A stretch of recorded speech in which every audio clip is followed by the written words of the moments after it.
Hi everybody, my name's Dave. Thanks for joining me and welcome to the channel. Today we're going to talk about why I am using a Jackaroo. I've been wanting to broach this subject for a while, but I haven't really known how to put it in words. Hopefully it comes across today. However, we'll see how it goes. Those of you who knew where I was working, I'm no longer working there. I resigned. I'm not working at all now. However, I am going for a knee operation on Friday, so I'm going to be offline for a little while I recover, probably about 4 weeks, 8 weeks, probably just after Christmas before I start doing any more technical videos. I am going on a road trip to Cairns in March, and that'll be videoed and catalogued, and I'm hoping to get to Cape York. So that'll be interesting, taking a car up Cape York. Anyway, besides this, what we're going to talk about today is why I chose a Jackaroo. Right, so I could have had any car when I decided I wanted to go four-wheel driving. I could have had any car I wanted, but I chose a 20-year-old Holden Jackaroo that wasn't running. But why did I do that? Now I'm reading off the screen again, so I'm going to be looking away.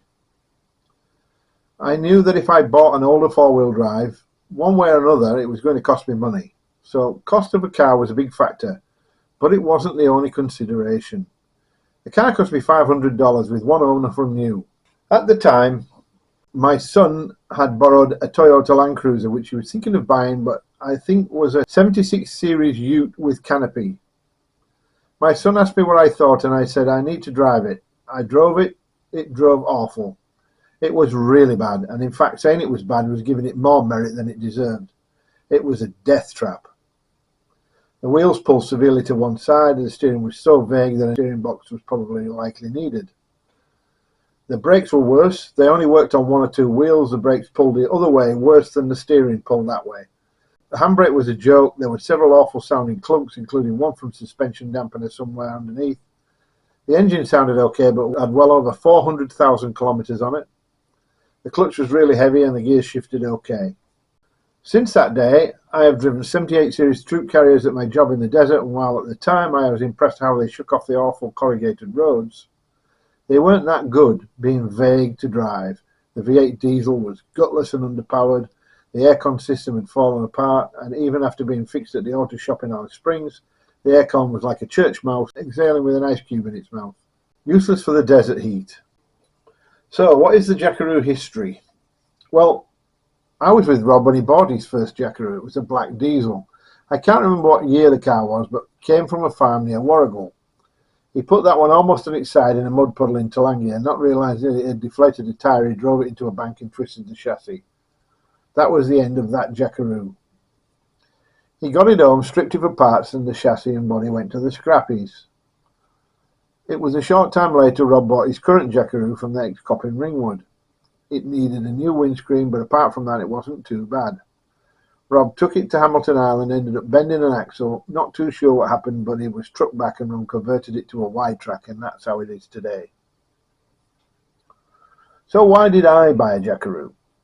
I had shown some interest in buying a four-wheel drive car, and Rob suggested I get a Jackaroo. Something I hadn't thought about really. And Rob pointed out it made sense to do this because we would be able to fix the cars from the knowledge of the other car. A moot point really, because his was an older model 99 without shift on the fly. It was a manual and the body was slightly different. So all that was the same was basically the engine. That aside, it did make a lot of sense, so Rob looked out for a car for me. He came home from work and announced he had found a car in Bayswater, and we were looking at it the next night. I have to admit to being a bit excited. When we arrived, the car was at an auto shop. Well, it had been in an auto shop, but it was parked outside now. The owner, his son, the mechanic, the auto shop owner were there to meet us. The owner was in his 70s, his son was in his 40s. The mechanic told us it had failed cylinder head, and the auto shop owner agreed with him. They'd removed the rocker cover and said there was a compression issue in cylinder number 4, but they hadn't stripped off the head because what was the point? Rob and I looked at each other and noted how good condition the car was, and I asked how much, and the old guy said $500 as is. They did add that if we wanted the engine reassembled it would cost around $200, but in an effort not to look too smug, I said, no, it's okay, thanks. I paid the money and we took a letter of sale from the owner and organised a tow truck who picked it up the next day and dropped it at our house. The rest I have discussed before, but to go back to the original question, why a Jackaroo? Numb-brained people. I have no idea if anyone else feels the same way about the point I'm about to make, but when I talk to four-wheel drive people and ask what car they drive, I just feel nauseous because I just know what's coming. A Patrol, GU, GQ, a Land Cruiser 79, 80, 100 or a Hilux is what comes out of most people's mouths. You just know that they've made no effort whatsoever in researching the best vehicle for themselves, and they've bought this because this is what their mates have said, or their mates are driving. I'm not saying that there's anything wrong with those cars, not at all, but it's all about the people and the lack of ability to think for themselves. Peer pressure dictates what they do and not care about how they look.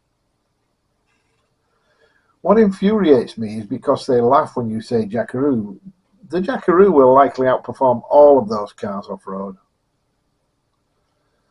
It's that chicken track mentality. Drift, do you know what I mean? The fact that the safe route is even called a chicken track in the first place shouts peer pressure. The better terms in my book are idiots and sensible.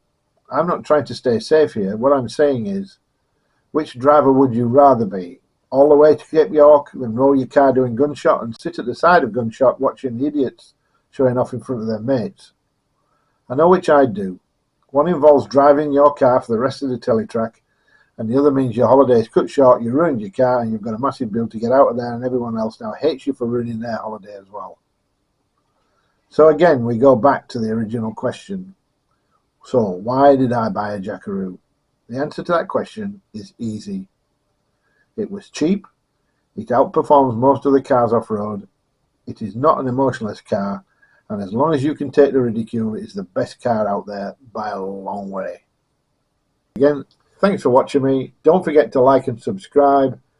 If you have any questions, please put them in the comments. If you can afford, please consider joining Patreon. If not, then buy me a cup of coffee, and if you can't do that, then please feel free to watch the channel as you wish. Thanks for watching. See you on the next one.